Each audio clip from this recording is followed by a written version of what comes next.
যে বলেছিল কম্বল দুটো নিতে আসবে, এখনো তো এলো নাই। কবে আসবে কে জানে।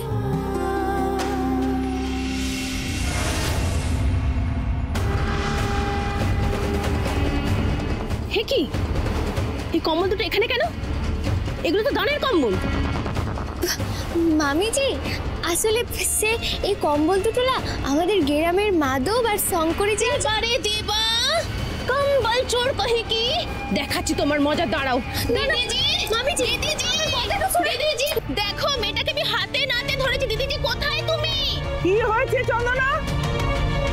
কি হয়েছে? হাতে নাতে ধরেছো মানে? বিনু কি করেছে? দিদিজি, ও একটা পাজি মেয়ে, সবার সামনে ভিজে বেড়াল হয়ে থাকে। আমরা গরিব ভিখারিদের জন্য কম্বল দানের জন্য কম্বল নিয়েছিলাম। ভাগ্যে সেই মেয়েটার ঘরে গেলাম, ঘরে গিয়ে কি দেখি জানো, দুখানা কম্বল সরিয়ে রেখেছে চুরি করে। আপনি কেন বারবার আমাকে চোর বদনামটা দিচ্ছেন? আচ্ছা আপনারাই ভেবে দেখুন না, আমি যদি সত্যি কম্বলটা চুরি করতাম তাহলে আপনারা যে 100 জন গরিব মানুষকে কম্বলটা দান করলেন সেখান থেকে তো কম পড়তে বটে। তবে তবে কম তো পড়ে নাই। তাহলে আপনি আগু পিছু কথাটা না ভেবে কেন এসব বলছেন? এই বিনু, যত বড় মুখ না তত বড় কথা তোমার। আমার চোখ রাঙানো হচ্ছে, এত বড় সাহস তোমার? আচ্ছা কানকজি, তুমি বলো, ও তো নিজে একটা ভিখারি, দুটো টাকা নেই ওর কাছে দুটো কম্বল কিনবে, তাহলে এই কম্বল দুটোর ঘরে এলো কি করে? হ্যাঁ, इसने ही चोरी किया है না।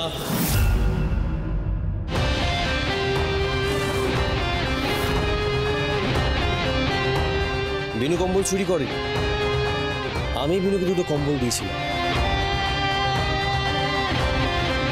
তুমি দিয়েছো মানে? হ্যাঁ মা, আসলে বিনুই আমাকে বলেছিল যে মাধবপুরে দুটো গরিব বাচ্চা আছে যাদের কম্বল দরকার, তারা শীতে খুব কষ্ট পায়। আর তাদের মধ্যে একজনকে আমি চিনি, ওই মাধবপুরে গিয়ে আলাপ হয়েছিল, খুব মিষ্টি বাচ্চা। আর ওই দানের কম্বল কেনার সময় মা আমি দুটো এক্সট্রা কম্বল কিনেছিলাম। বাচ্চাগুলোকে বোধহয় দেওয়া হয়নি, তাই হয়তো বিনু কম্বল তো নিজের কাছে রেখেছিল নিজের ঘরে। চন্দনা, দেখলে তো, না জেনে তুমি শুধু শুধু কিন্তু অশান্তি পাকালে। চন্দনা, কি হলো ব্যাপারটা? হ্যাঁ, তার তো মিসফায়ার হয়ে গেল, কি হবে এবার?